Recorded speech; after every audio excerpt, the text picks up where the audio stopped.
जी रबानिया। Sir, Pakistan में royalties नहीं दी जाती, तो वो इस्टेब्लिश करने के लिए क्या स्टेप्स लिए जा सकते हैं? पहले पीटीवी में जब था सिलसिला तो मिलती थी रॉयल्टी, लेकिन वो बस उस जमाने में वो स्ट्राइक हो गई। हमने कहा जी हमारे पैसे बढ़ाएं, तो उस वक्त राना शेख हुआ करती थी पीटीवी की जीएम जो थी, उन्होंने कहा जी कि नहीं फिर आप रॉयल्टी ख़त्म करें, हम वन टाइम आपकी पेमेंट बढ़ा देते हैं। बस उस जमाने के जो हमारे एक्टर्स थे वो मान गए बेचारे, तो उन्होंने वन चेक पेमेंट जो थी वो ले ली और रॉयल्टी ख़त्म करवा दी। लेकिन ये बड़ी ज़्यादती है, मैं वैसे ही कह रहा हूँ कि चले उस ज़माने में तो हो गया, अब कम से कम जो हमारे प्राइवेट सेक्टर में है, जो चैनल्स हैं यार, इन्हें थोड़ा सा ख्याल करना चाहिए कि आप जब हमसे कॉन्ट्रैक्ट करते हैं आप राइट ऑफ करवा लेते हैं सब कुछ, प्रोड्यूसर से भी एक्टर से भी, कि जितनी दफ़ा भी चलेगा। अब तो अरबी में तर्जमे होके चल रहे हैं, पश्तो में। और सबसे बड़ी अब बात जो है कि जो यूट्यूब चैनल्स जो है उसमें मिलियंस डॉलर इनको अब सालाना जो है वो मिलते हैं। तो मेरी रिक्वेस्ट है, अगर कोई सुन रहा होगा यार चैनल वालों, कोई नहीं सुन रहा, नहीं सुन रहा, चलो कैमरे शायद किसी के दिल में आयरनी है कि कोई भी नहीं, और क्यों सुनेंगे वो, बात बड़ी सिंपल सी है। कुछ परसेंटेज, और हमारे जो टेक्नीशियंस हैं उन बेचारों का बहुत बुरा हाल है, मतलब उनको हम देखते हैं प्रॉपर फूड नहीं मिलता और बहुत सी चीज़, मेहनत सबसे ज़्यादा वो करते हैं सुबह 9 बजे से रात के 12-12 1-1 बजे तक, ना उनको कोई पैसे एक्स्ट्रा मिलते हैं। चलो हम लोग फिर कुछ गुजारा कर लेते हैं, लेकिन इन बेचारों का इनको ख्याल रखना चाहिए। मगर रॉयल्टीज बहुत पर्टिनेंट इशू है हमारा एक, और अनफॉर्चुनेट मुझे लगता है फ्रैंकली अब वो स्टेज आ गई जहाँ पे it is about the actors and the technicians to form unions, और ये बात अब वहाँ से सॉल्व होगी, दूसरी साइड से सॉल्व महमूद में मुझे लगता है नहीं होने वाली। और ये सरकारी साइड पे भी हम लोग गलत देखते हैं, ये भी मैं क्लियर करता हूँ। बहुत से एक्टरों को ये भी भाम है कि जी गवर्नमेंट कुछ करे, गवर्नमेंट का यहाँ पे कुछ करना नहीं बनता जितना आप लोगों का खुद करना बनता है। जो दुनिया भर में जो इसका तरीक़ाकार रहा है उसमें यह है कि कोई यूनियन बनती है, एसोसिएशंस बनती हैं, हॉलीवुड में भी यही रहा है कि वो फिर डील करती हैं नेगोशिएशन तो चाहिए। मगर अगर वहाँ तक भी नहीं जाते ना हम, तो मैं और आप बैठ के इस तरह अकेले अकेले बात करते रहेंगे।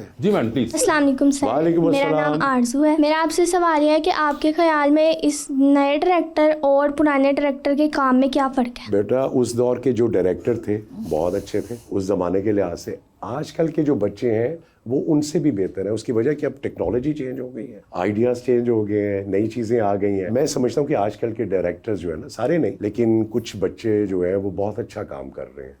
लेकिन सर उस दौर को हम मिला नहीं सकते ना जी। मैं मार्केट में था, इसी तरह एक खातून आ गई, सर वो दिखे ये जो पुराने ड्रामे थे वो इतने अच्छे थे होते थे, आजकल के ड्रामे नहीं अच्छे हो रहे, तो इसका क्या आप जवाब देंगे?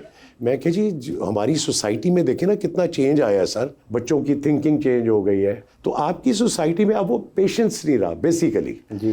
पहले एक टीवी होता था पीटीवी, और एक ड्रामा आता था सर 7 दिन के बाद, और वो एक ड्रामे के लिए जिस तरह वारिस चला कि लोग इंतज़ार करते थे। आजकल आप इंतज़ार करेंगी, आप में वो टेम्परामेंट नहीं है। आपके पास 70 चैनल है, आप ज़रा सा बोर होंगी ना, आप यूँ स्विच ओवर करेंगी।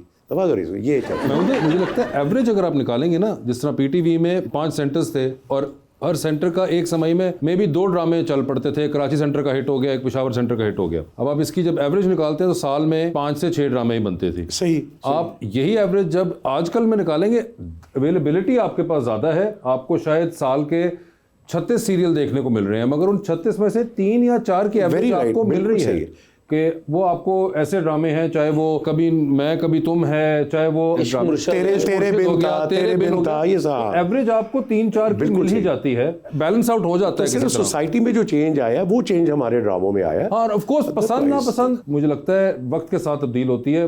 उस वक्त की पसंद वारिस बहुत बड़ी थी, अब की पसंद कभी मैं कभी तुम, उस तरह से उसको फैंडम मिल रहा है। अगर लोग उस तरह देखना चाह रहे थे, यंगस्टर का चेंज, लाइफस्टाइल चेंज और एक 30 साल का फर्क है। अब अगर आप वारिस चलाएंगे तो उसका इम्पैक्ट नहीं आएगा। हाँ, तो वो कई चीजें टाइम बाउंड भी होती हैं। जी अस्सलाम वालेकुम सर, मेरा नाम सायरा है। मेरा आपसे क्वेश्चन है, जब आपने फिल्म इंडस्ट्री ड्रामा शुरू किया था तो आपको फिल्म इंडस्ट्री कैसी लगी? बहुत बुरी बुरी इस लिहाज से कि मैं बहुत शौक से गया था। देखें हमारी जो ड्रामा इंडस्ट्री है ना, ये समझे कि हम मैट्रिक कर रहे हैं या कॉलेज में हैं। फिल्म इंडस्ट्री जो है वो यूनिवर्सिटी है, जिस तरह मैं मिसाल दे रहा हूँ आप, तो हर बच्चे की ड्रीम होती है जो पढ़ने वाले हैं कि यार हम यूनिवर्सिटी में जाके ये करेंगे या बाहर अब्रॉड जाएंगे, हार्वर्ड जाएंगे, ऑक्सफोर्ड जाएंगे, बड़ी यूनिवर्सिटियाँ हैं। तो मेरे भी तब जब मैं वक्त कर रहा था मेरे ख्याल में सीरियल, तो सुल्तान उसमें मैं आबिद अली साहब का बेटा बना हुआ था। अक्खड़ एक जवान जो गाँव में जो होते वो थे, मलिक साहब उनका मैं राइट हैंड था। तो मुझे हर ना शूटिंग के बाद एक एपिसोड चल गया तो मुझे पूछते थे कि फिल्म से ऑफर आई है। मैं कहा नहीं सर अभी तो आएगी। आएगी तुम्हें ऑफर आएगी। तो वो 3 4 5 एपिसोड गुजर गए तो मुझे फिल्म की ऑफर नहीं आई। तो मैं कहा ठाकुर साहब आप हमेशा कहते हैं, मैं कहा अभी तक तो कोई ऑफर नहीं आया।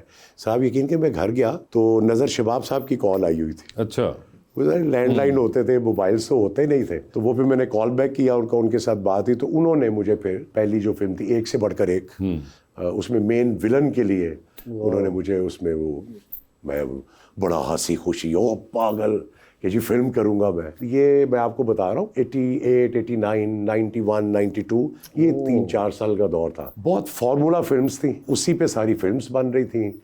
वहाँ किसी को पता नहीं था। हम टीवी से ज़रा ज़्यादा, क्योंकि पढ़े लिखे हमारे प्रोड्यूसर डायरेक्टर्स थे, हमने ज़रा चीज़ें और तरह से सीखी थी। वहाँ गए तो सारा पंजाबी और वो ओले आप बढ़िया ला ओए उधर ला यार ला बाबूजी मैंने उनसे पूछा, ये अपने थे सूदी भाट साहब। तो मैं टीवी से गया था, मुझे नहीं पता था तुसी ना खुलो ना शॉट लेना है। मैं कहा अच्छा आप 2 शॉट ले रहे हैं। वो सूदी भाट ना एकदम इंज हो गया कि बाबा हाँ ओ मैं कहा असी दोवें कट्ठे गए ना फ्रेम में, हाँ ओ 3-4 साल की। फिर मैं माफ़ी मांग के मैं कहा यार इससे बेहतर है इज्जत के साथ ड्रामे ही करो। फिर मैंने तीफा इन ट्रबल की 24 साल के बाद। तो सर उसके बाद जब आप गए तीफा इन ट्रबल करने और एहसन रहीम और अली जफर थे, तो उसके अंदर आपको डिफरेंस फील हुआ? फिर वो बहुत ज़्यादा याद आया फिर एहसन रहीम को देख के सूदी भाट साहब दोबारा? एहसन मेरे घर आया, मैंने उसको कहा मैंने छोड़ दी हुई है, मैं नहीं फिल्म इंडस्ट्री दोबारा। मैंने कहा नहीं सर ये भट्ट साहब हमने, अली जफर भी बड़ा बीबा बच्चा है, बहुत प्यार करता है, रिस्पेक्ट बहुत करता है। वो कह रहे हैं सर ये हमने लिखवाया ही आपको जेहन में रख के, आपसे अच्छा बट कोई नहीं करेगा, हमें पता है ये वाला बट। तो फिर मैं कहा अब ये घर चल के आया है तो इसको इनकार नहीं करना चाहिए। बहुत अच्छा जी मैडम। अस्सलाम वालेकुम सर। वालेकुम। मेरा नाम तलहा है। मेरा आपसे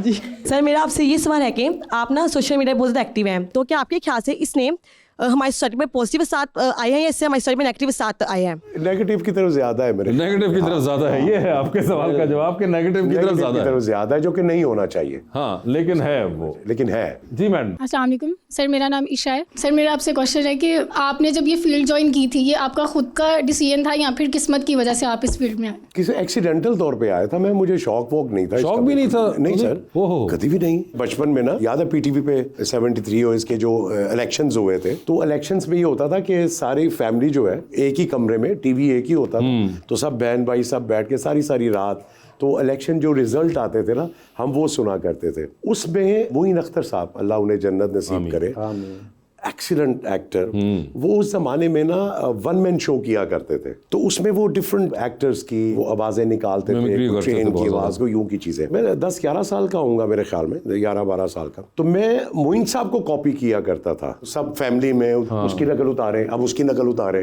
तो मैं मशहूर हो गया शादियों पे इधर उधर ना, तो मैं 1 मैन शो करना शुरू हो गया।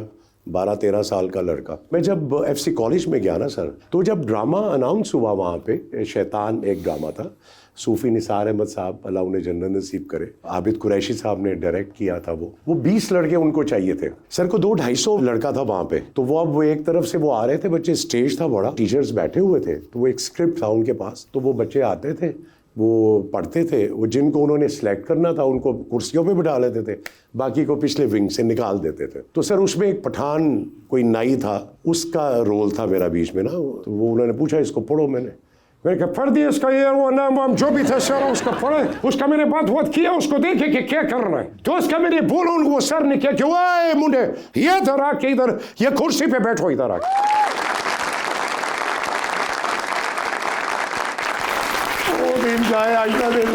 लेकिन सर अल्लाह की तरफ से होता है ये, मैं समझता हूँ। मुझे शौक था मिलिट्री में जाने का। उस ज़माने में अयूब खान साहब की हुकूमत थी, तो मेरा क्रेज था सर कि मैं मिलिट्री में जाना है। मेरी आई साइड वीक हो गई, तो मैं कहूँ मैं मिलिट्री नहीं जा सकता। फिर किंग एडवर्ड मेडिकल कॉलेज की जब बिल्डिंग देखता था, तो मैं कहा यार मैं डॉक्टर बनाऊंगा। अच्छा, नंबर कम आ गए, प्री मेडिकल में ला नहीं सके, आर्ट्स में जाना पड़ गया। तो मैं FC कॉलेज पे एडमिशन लिया, तो वो ना डॉक्टर बन सका, ना मैं मिलिट्री में जा सका।